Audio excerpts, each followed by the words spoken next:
siguro at that time, I was just so lost. Siguro, hindi ko rin alam, meron din akong pinagdadaanan inside. Maybe I'm just in denial. Pero, ayun nga, I'm healing from it. And, yun, sa disappointments na nabigay ko sa parents ko. I learned na yung mga past mistakes ko, the bad choices, the poor decisions, I learned na lahat naman yun, minold ako kung ano ako ngayon. Kung paano ako mag-isip ngayon, the way I see life, my perspective, lahat ng napagdaanan ko before, malaking bagay sila kung bakit ako ganito na ngayon. Kaya siguro hindi naman sa regret, parang yun nga lang. You can sip coffee, ha? Yeah. Ano ang bagay na you're so afraid to lose, pero nawala pa rin? Self-respect. I was so scared na dumating sa point na makagawa ako ng mga bagay or magkaroon ako ng mga decisions in life na kapag nag-reflect ako, dapat hindi. I should have known better.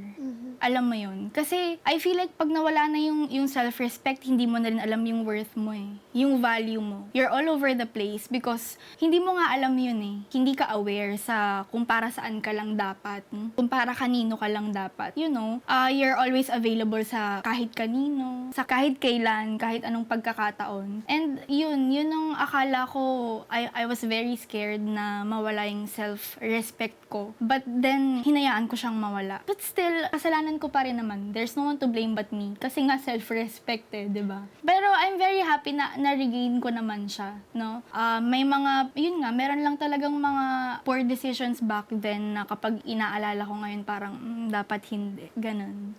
Kasi you also can't blame yourself din. Kasi parang, at that time, yun lang yung alam mo. Yes, that's so true. Yun lang din yung alam mo. So, it's okay na parang you have grace with yourself na natuto ka naman. So, Yeah. okay lang. Meron ka paling, it's a win-win situation. Yeah, it's a win-win pa rin. situation. Pero hindi mo rin kasi siya masasabi na parang dapat firm ka. Yeah. Very independent ka, very firm ka. Mataas yung self-respect mo, high-value woman ka. Pero when it comes to that certain situations na marami nang naglalaban, naglalaban yung utak, naglalaban yung puso mo, Yes. bigla-biglang May iba. Yes.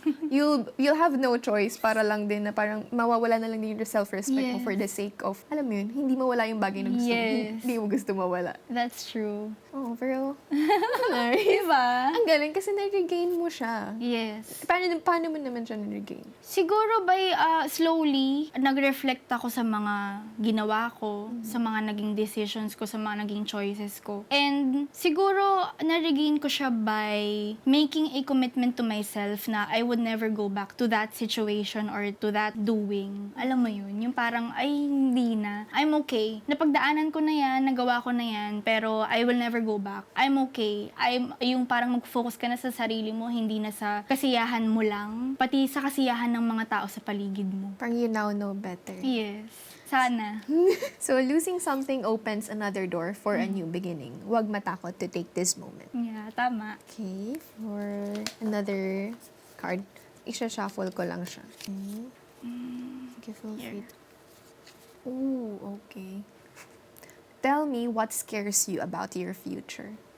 Siguro yung thought of not being successful. I feel like maraming makaka-relate because lahat naman tayo takot na mag-fail. You know, yung parang years of hard work, years of planning this whole future for yourself, for your family, or for your loved ones, and yet hindi siya mag-go as you plan. Yun, that's what scares me the most, especially kasi I have kids. I am building my family, my own family, and gusto ko, yung fact kasi na gustong-gusto ko, I'm very eager na makabawi sa parents ko. Kaya parang hindi ko ma-process sa utak ko yung feeling na hindi ako successful. Because noon pa man talaga, palagi ko siyang pinagpipray, mina-manifest, and of course, kinikilusan din naman na gusto ko talaga maging successful. Parang palaging, Lord, please ibigay mo to sa akin because hindi lang siya para sa akin. Alam mo yun, yung hindi madali or hindi magaan yung pangarap na bit-bit ko kasi hindi lang naman yun para sa akin. You know, ganun siya. Hindi naman siya yung pangarap na selfish eh.